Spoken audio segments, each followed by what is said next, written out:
नमस्कार मेरे प्यारे बच्चों। आज का जो आपका क्वेश्चन है वो है, सिद्ध कीजिए कि अक्षीय स्थिति में किसी बिंदु पर वैद्युत द्विध्रुव द्वारा जो वैद्युत विभव होता है वो P बराबर 1/4πε0 के P/R होता है, जहां P क्या है? वैद्युत द्विध्रुव। ठीक है, आगे समझ आ गया? तो मेरे प्यारे बच्चों, सबसे पहले डायग्राम आप देखें। ए भी क्या है? एक वैद्युत द्विध्रुव है। ठीक, ए भी क्या है? एक वैद्युत द्विध्रुव है, जिसके मध्य बिंदु O से R दूरी पर एक बिंदु P है, जिस पर हमें वैद्युत विभव ज्ञात करना है। ठीक है, जो वैद्युत द्विध्रुव है ये K परावर्तकांक वाले माध्यम में स्थित है। बात समझ आ गई?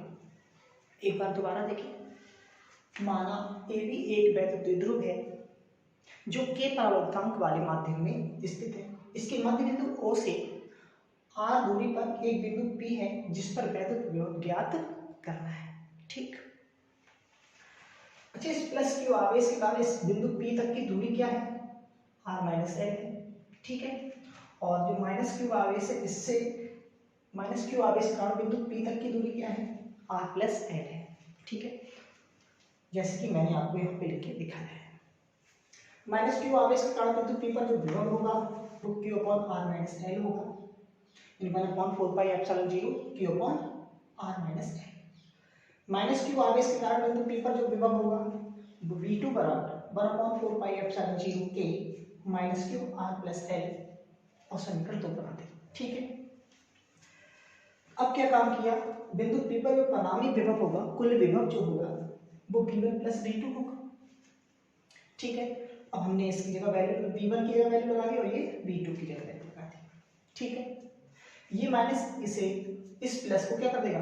माइनस कर देगा, यानी ये माइनस इस प्लस को माइनस कर देगा। यहां तक समझ आ गया? अब आप देखिए 1/4πε0 यहाँ भी है और यहाँ भी है, उसे मैंने बाहर कॉमन कर लिया। ठीक है, और Q आपने देखा Q भी, तो मैंने Q भी बाहर कॉमन कर लिया है। समझ आ गया? अब क्या बचा? तो Q अपॉन 4πε0 के कॉमन करने के बाद यहाँ बचेगा 1/R minus L minus 1/R plus L। यहाँ तक समझ में आ गया है आपको? अब इससे जब मल्टीप्लाई करेंगे आप तो आएगा R प्लस L, और इसकी जब इससे मल्टीप्लाई करेंगे तो ये हो जाएगा माइनस का R और प्लस का L। ठीक है, माइनस के R से प्लस का R कट जाएगा, L और L 2L हो जाएगा। ठीक है, और नीचे आपस में ये गुणा करेंगे तो बनेगा L² माइनस R²। यहाँ तक समझ में आ गया? अतः R की तुलना में जो L है, R की तुलना में जो L है वो बहुत छोटा है, इसलिए इसे हमने नगण्य मान लिया है। ठीक है, नगण्य का मतलब है ना के बराबर। ठीक है, अतः R की तुलना में L बहुत छोटा है, इसलिए इसे नगण्य मानने पर, ठीक है, तो 1/4πε0 के Q इंटू 2L ये वाला। ठीक है, और L को हमने छोड़ दिया, ये समझ लिया नहीं है ये, तो Q into 2L upon R² आ गया। तो आप जानते हैं कि वैद्युत द्विध्रुव P बराबर जो वैद्युत द्विध्रुव आघूर्ण बराबर होता है Q इंटू 2L। ठीक है, यानी P बराबर ये होता है, तो मैंने इसकी जगह ये P की वैल्यू लगा दी और ये मैंने प्रूव कर दिया। आपको समझ में आया? पहले आप 1 मिनट 10 सेकंड तक इसे देखें, फिर मैं आपको दोबारा से समझाता हूँ।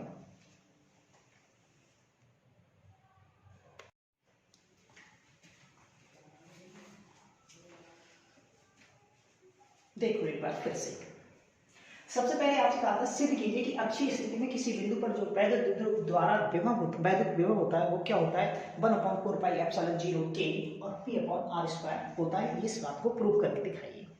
तो आपने कहा कि ए भी क्या है? एक वैद्युत द्विध्रुव है जो K परावर्तकांक वाले माध्यम में स्थित है। इसके मध्य बिंदु O से R दूरी पर एक बिंदु P है, जिस पर वैद्युत विभव ज्ञात करना है।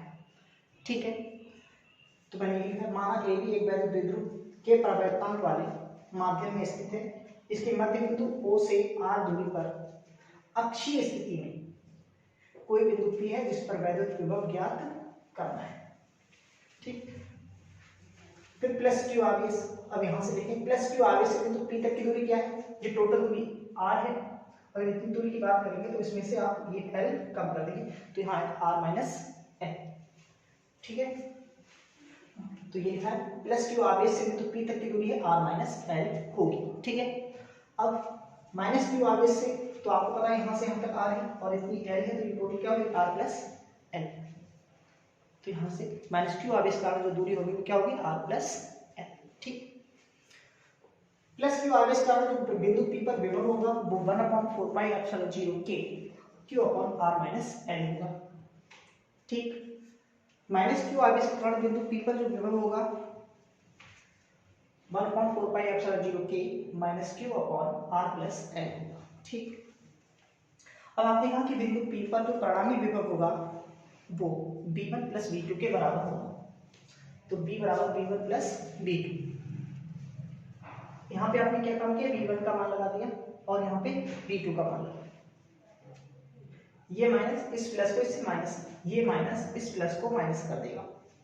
ठीक है यहाँ तक। उसके बाद आपने देखा कि यहाँ पे और यहाँ पे 1/4πε0 के यहाँ भी और यहाँ भी, तो इसे कॉमन कर लिया। फिर आपने q और q यहाँ भी, तो q भी आपने कॉमन कर लिया। कॉमन करने के बाद यहाँ क्या बचा आपका 1/r माइनस एल माइनस यहाँ क्या बचा 1/r प्लस एल। इसके इससे मल्टीप्लाई करो तो r प्लस एल और ये माइनस का जब इससे गुणा करेंगे तो क्या आएगा माइनस का r और प्लस का एल। माइनस का r प्लस के r को काटने के बाद l और l 2l बचे। ठीक, यानी q अपॉन 4πε0 के 12 upon r square minus l square. फिर कहा कि अतः r की तुलना में l क्या है बहुत छोटा है, इसलिए इसे नगण्य मान लेगा। नगण्य का मतलब होता है ना के बराबर, यानी नहीं है। ठीक है, ऐसा मान लिया कि वो नहीं है। एल स्क्वायर यानी नगण्य मान लिया, इसलिए उसे छोड़ दिया। तो b बराबर क्या है 1/4πε0 के q into 12 upon r square. फिर आप जानते हैं P जो है वो वैद्युत द्विध्रुव का आगम है। P बराबर होता है Q इंटू 2L। तो इस Q इंटू 2L की जगह आपने P लगा दिया और P बराबर आ गया 1/4πε0 के P अपॉन आर स्क्वायर। ठीक है, मुझे उम्मीद है कि आपको यहाँ तक समझ में आ गया है। तो बाकी देखते हैं अगली वीडियो में।